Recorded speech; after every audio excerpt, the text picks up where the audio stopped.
Good day mga boss. Yan, panibagong obra, panibagong piyesa na naman. So yan, naalala niyo pa ba yung piyesa? Kung naalala niyo pa, syempre yan, dudugtungan na natin. Ipo-full sleeve lang natin pero meron lang siyang konting problema kasi nagkaroon ng problema dun sa mga video na ginagawa ko or sinushoot ko. May mga part tayo na nawala. Kaya, pagtiyaga na lang natin kung ano yung nandiyan dyan sa video. Tara, let's go! So yan, prinihad muna natin yung inner part kasi yung inner part, nahihirapan akong i-stencil kasi meron siyang nakapalagbag na old tattoo. Hindi ko lang sure kung ako rin ang may gawa niyan, pero sabi niya ako daw may gawa. And ayan, dinugtungan ko yung mga bulaklak. Tapos dun sa harapan, meron din tayong pyesa na ginamit na babaeng gladiator. And yun yung nawala dun sa sa pyesa. Nawala dun sa mga sinushoot ko. Ewan ko kung saan napunta, wala dun sa ano ko wala dun sa mga save files ko. Kaya makikita nyo lang dito is yung mga part lang na ano lang na na-save ko.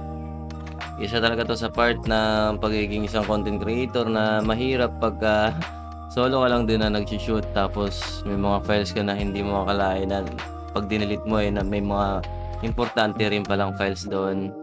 Kaya yun, wala tayong magagawa dyan. So yun, matagal-tagal din bago namin to nadugtungan kasi si client hindi ko malaman kung busy o busy-busyhan lang.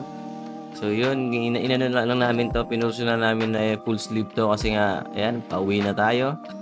Ilang araw na lang, uuwi na tayo, di ba? Ay, linggo pa pala. Pero excited lang yung ano, being an OFW, excited tayo na umuwi sa Pilipinas. Isa sa mga kinai-excitan ko na umuwi is yung bukod sa pamilya siyempre, unang-una yan, yung pagsali natin ng mga tattoo competition. Kasi yan sa pinaka-inaano ko, inaabangan ko sa sarili ko na kung makakasabay pa ba tayo sa mga new generation tattoo artists ngayon kasi sobrang gagaling na. Yung mga kasabayan ko ngayon lumalaban na out of the country, lumalaban na ng ibang bansa, nagka-champion na sa ibang bansa. 'Di ba? Ang hirap ng sabayan. And yun nga, dito sa Taiwan kasi more on focus tayo into client. Hindi tayo nagfo-focus sa ano natin, sa progress natin. Kung ano yung binibigay ni client, yun na yung pinagtiyatiyagaan natin. Minsan nilalagyan lang din natin ng twist para kahit paano, magkaroon tayo ng progress kahit konti. Kasi wala tayong magagawa doon. Kung ano yung binigay ni client na trabaho sa atin, yun lang yung gagawin natin. Bali, dito kung mapapansin ninyo, nag-upake ako dito kasi nga gusto kong i-blend ng maayos dun sa old tattoo niya. Yung upper arm. Kasi maganda pagka nag-upake ka dito, lalo dun sa part na may gladiator. Matagal na rin kasi ako hindi nakakapag-upake. Pero magbe-blend yan dun sa taas niya at sa baba. Bali, inaral ko na rin yung ano niya. Tapos dito, meron din siyang kabayo dito sa baba ng ano niya, sa baba ng tattoo niya. And talagang dito sa kabayo ako sobrang nagtagal, sobrang detalye ng kabayo, nakaka-bad trip yung kabayo dyan. Kulang na lang patakbuhin ko paluin mo sa puwet sabay patakbuhin ko yung kabayo. Sobrang ano yung kabayo, sobrang detalye. Sobrang sinsin pa man din, sobrang liliit. Dito ang ginamit ko rito na needle is 5M1.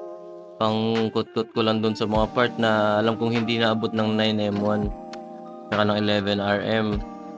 Talagang dito ako nagtagal, ewan ko ilang oras ako dito sa kabayo na to.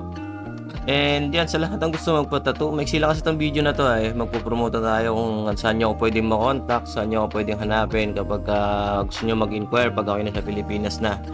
Ma-accept tayo ng ng home service.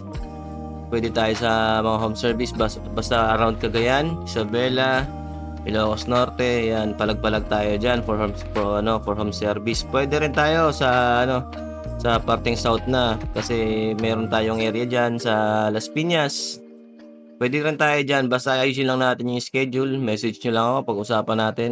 And sa mga kapwa ko OFW na magbabakasyon, pwede nyo akong kontakin para dito na tayo magtagpo-tagpo sa Pilipinas. Mas makakamura kayo kaysa sa dito ko kayo tatuan sa Taiwan kasi sa Taiwan NT ang ibabayad niya sa akin kaya dito na lang tayo magkita-kita. Mahahanap niyo ako sa lahat ng klase ng social media platform. Nandiyan naman sa screen sa itaas. Check niyo na lang diyan yung mga ano ko, mga account ko. And ayan, hanggang dito na lang 'tong video na 'to.